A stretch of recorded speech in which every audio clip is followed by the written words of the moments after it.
Yo, yo, yo, what is up, guys? It's Cone back here again today with another episode of After the Buzzer. One of the most ridiculous finals games I've ever seen. The Suns went up 16 in the first quarter. The Bucks fought all the way back to get a double-digit lead in the fourth. Almost choked it at the end just for one of the greatest plays I've ever seen in an NBA Finals to happen, with Jrue Holiday stripping Devin Booker, who had 40 points on the night, hitting some ridiculous shots, stripping him and throwing an and one alley-oop to Giannis in transition. Ridiculous. Insane game, insane finals we've seen so far. Once again, another shot at those people who thought this was going to be a bad finals. You don't understand basketball.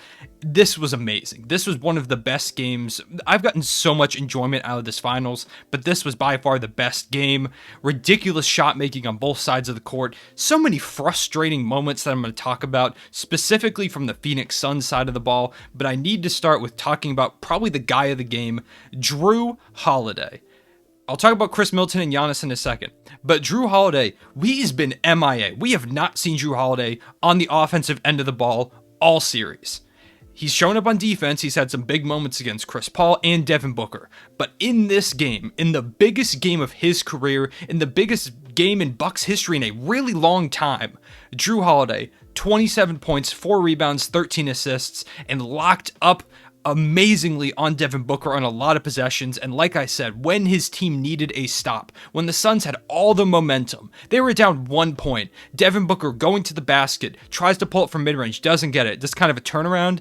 And Jrue Holiday, waiting there, smacks the ball out of his hands, runs in transition, and hits Giannis for the and one lob. Ridiculous, ridiculous play by Jrue Holiday. Great defense at the end of the game, too, to make sure that the Suns couldn't tie it up. Amazing. He was the man of the night. And Chris Middleton and Giannis did some incredible things. Of course, Giannis caught that lob, and Chris Middleton hit some insane shots down the stretch. But Jrue is a guy that has gotten so much flack over the course of this series, and he just hasn't shown up on the offensive end of the ball. For him to have this incredible game where he's hitting tough shots and making tough stops over and over and over again, it was so cool to watch.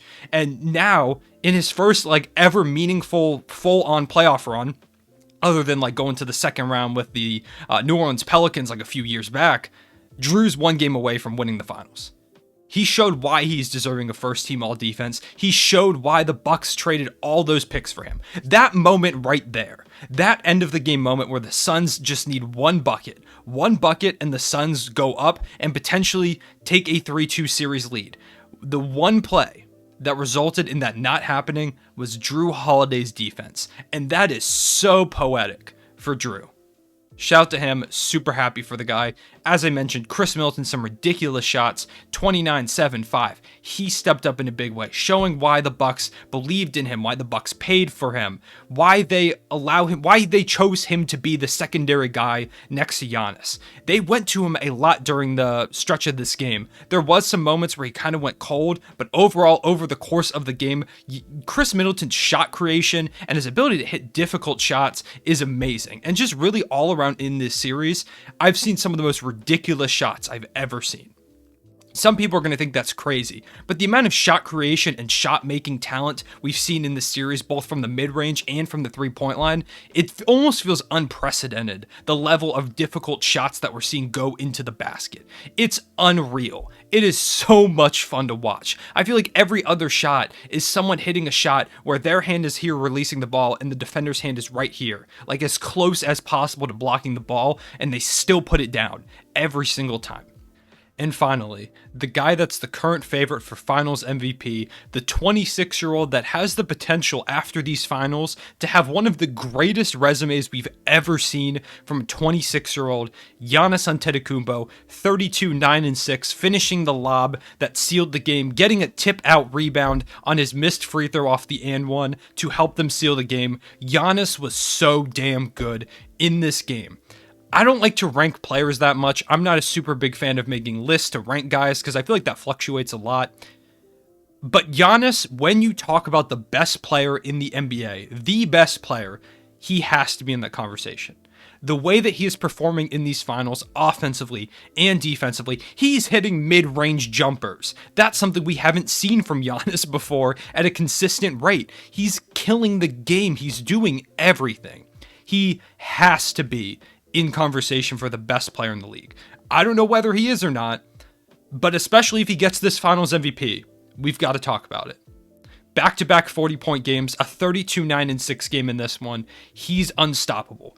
There's no way you can really guard him, especially if he's hitting those mid-range jumpers. He's consistently hitting the turnaround jumpers, being a dominant paint force that we've seen in the past.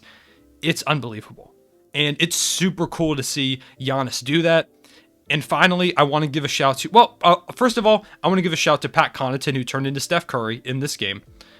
But I have to give a shout out to Mike Budenholzer.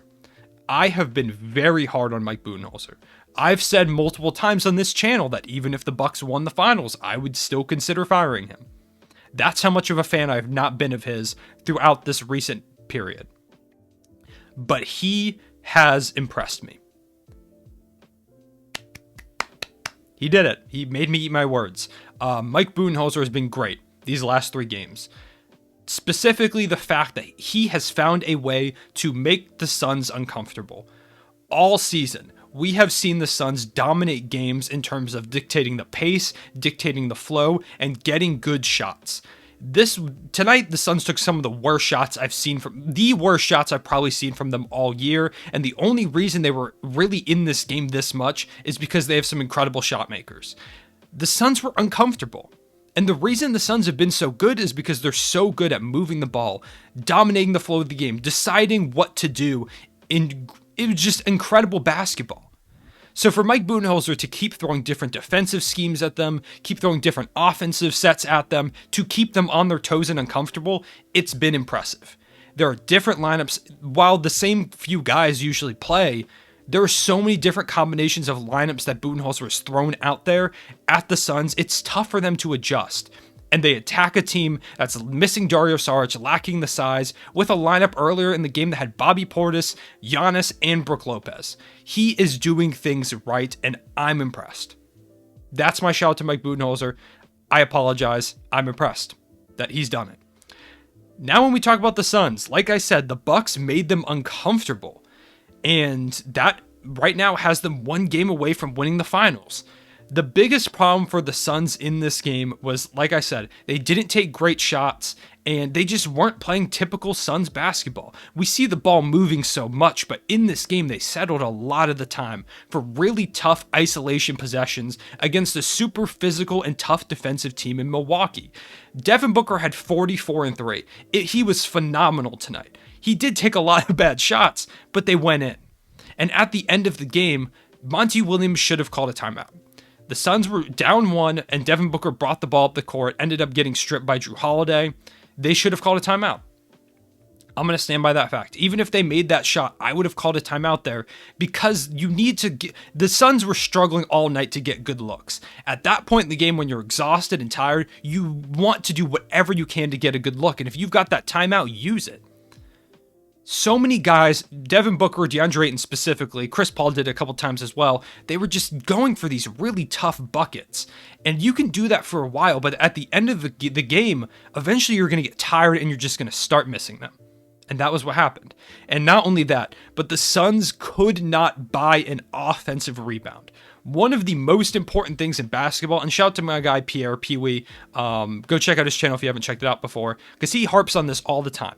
Offensive rebounding is so important, and that was ultimately what sunk the Suns in the end. They had an opportunity to get the ball back down 3. They could have ended up winning this game, or at least tying it up and sending it to overtime. But instead, they let Giannis, the shooter, get an offensive rebound. I know he's huge, but the first guy you've got to box out is the shooter. They didn't box him out. He gets a tip-out rebound, ends up sending Chris Middleton to the free throw line to make it a 2-possession game that ended up sealing it. You've got to get offensive rebounds, and it wasn't just that one possession. It was all over the place. The Suns were getting outworked, out-hustled, and just settling. That's not what I've seen the Suns this year. I don't know what's going on with them. They're just getting outplayed right now. The Bucks were the better team. You're probably going to see a lot of people try and blame this game on Chris Paul. This game was not Chris Paul's fault. While he had a mediocre first half, and he's got to be better in the first half of the game than he was tonight, he ended up with 21 and 11, and not only that, but he hit so many clutch shots, including the one that cut this game to one that honestly probably could have been an and one. He had some big-time moments, but they need him to be better in the first half of a game. He can't just turn up at the end. And while he was great at the end, he can't just be great in one quarter of the game. If they saw this Chris Paul in the fourth quarter all night, they might have won this game. It's not on him, but they need him to do more. DeAndre Ayton, he has to be better guarding Giannis. I know it's a tall order. I get that. Because Giannis, like I said, is one of, if not the best player in the NBA. But DeAndre Ayton needs to stop dropping back so far in Giannis. I know he can't shoot the three very well. I get that.